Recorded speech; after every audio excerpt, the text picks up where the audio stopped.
In today's fast-paced, vitriolic, and sometimes violent atmosphere, it can be difficult to navigate how to explain politics to your children. Yeah, Dr. John Duffy joins us now to share ways to effectively have those discussions with our kids. And John, I feel like sometimes the news is so much more worse than some of these movies and TV shows that we see. Because at least with that, you can say to the kids, that's not real, that was somebody's imagination. But with the news, you're kind of like, it does happen. Right, this is not make-believe, this is actually happening. These are adults, these are leaders, right? You know, so what I like to do with the kids I work with and with the younger kids I know is to ask them, you know, like, so here's this thing that's happening, what do you think about this? And it's always interesting to hear kids' opinions about these things because sometimes they do the heavy lifting for you. They say, oh, you shouldn't be lying. You shouldn't be calling other adults names. You should be listening to somebody else's point of view.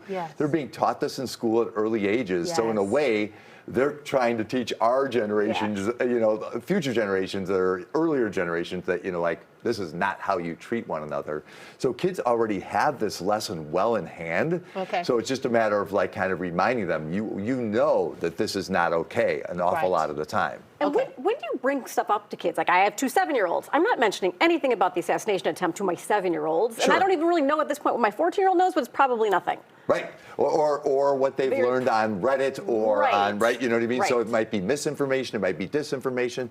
So the first thing you do is you ask your kids, well, what have you heard? Like, you know, tell me what you know, because it might be different than what you think. It might be nothing. So it might be something you can just move past. But if younger kids especially have heard there was an assassination attempt, you can say, yeah, sometimes people who are not doing very well do something terrible. But this hardly ever happens. We hear about it on the news. It hardly ever happens. There's always somebody there to help in the aftermath. And you're safe and we're safe and our leaders are safe. And you can even weave in the idea that, like, aren't we lucky that we get to elect these people, that we get to vote and we get to hear their opinions. That's why they're up there on that stage, you know? So we kind of put in the Mr. Rogers way of thinking, looking for the helpers in the room or in the picture or what have you. You want, because we don't want our kids at any age to feel unsafe. There's enough out there to make them feel that way. So the more that we can ground them in safety at the very least, the better off they are. Our older kids are going to challenge us on that. So, you know, we have to acknowledge, like, oh yeah, I can't promise we're perfectly safe all the time, that everything's always going to be great. There's going to be dissent in your life. It's going to be difficult at times, you know, and this is part of it, you know, like, so using and leveraging this election cycle to point that out to older kids, especially from about 15 on, is really helpful. Because you don't ever want to lie to kids, but also I remember, you know, with little kids, you only give them as much as they need to know, correct? 100%, yes, and if they don't need to know anything, don't tell them much of anything. But tell them just what they need to know. That's why you want to ask up front, like, what have you heard?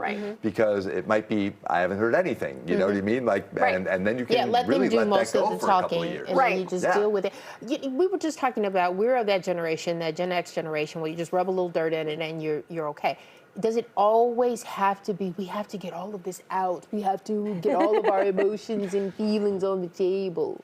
I think we do way too much of this. You know, like even as somebody in my field, I'm tired of talking about emotions and feelings. So I think, you know, for young people, they're so stuck in talking about it that you might notice that teenagers are connecting themselves to depression and anxiety and eating issues, and you know, and we don't want them to identify that way, right? I didn't know those things were when I was a teenager. Exactly. So now in the TikTok age and the Instagram age, there's so much exposure to mental health issues that these kids over-identify with these issues. We want to back off of that as best we can and tell them, no, you're a sweet person, you're a scholar, you're an athlete, you're a musician, all sorts of other things before you are psychologically unwell. And like, so you could say to them, like, hey, I'm here for you. Anything you want to talk about, I am here. I am safe. I will tell you anything, but rub some dirt in it. You're fine right now. 100%. Yes. And you're going to be okay. You know what I mean? Like the idea being, you're going to be okay. If you need help, we'll get you help. But we're not going to spend our lives on this.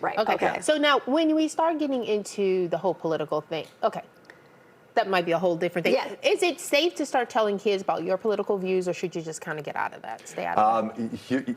I think it's safe, but I like the framing of, tell me what you know. You know, like, I like to, especially with older kids, I like when parents ask, what have you heard? What do you know?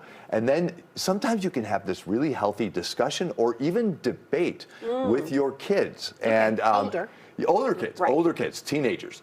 And what you might find, what parents sometimes will come to me and say, I'm so disappointed my kid doesn't agree with me. But what kids tell me they need now is to be discerning. They need to know how to think. They don't need to be told what to think. They're being told that, right? So to have an honest discussion with them shows you respect their point of view, but you have one yourself. And to create that counterpoint and to teach them to be discerning, it's invaluable. That's fascinating, Dr. Duffy, thank you so much. DrJohnDuffy.com is where you get more information.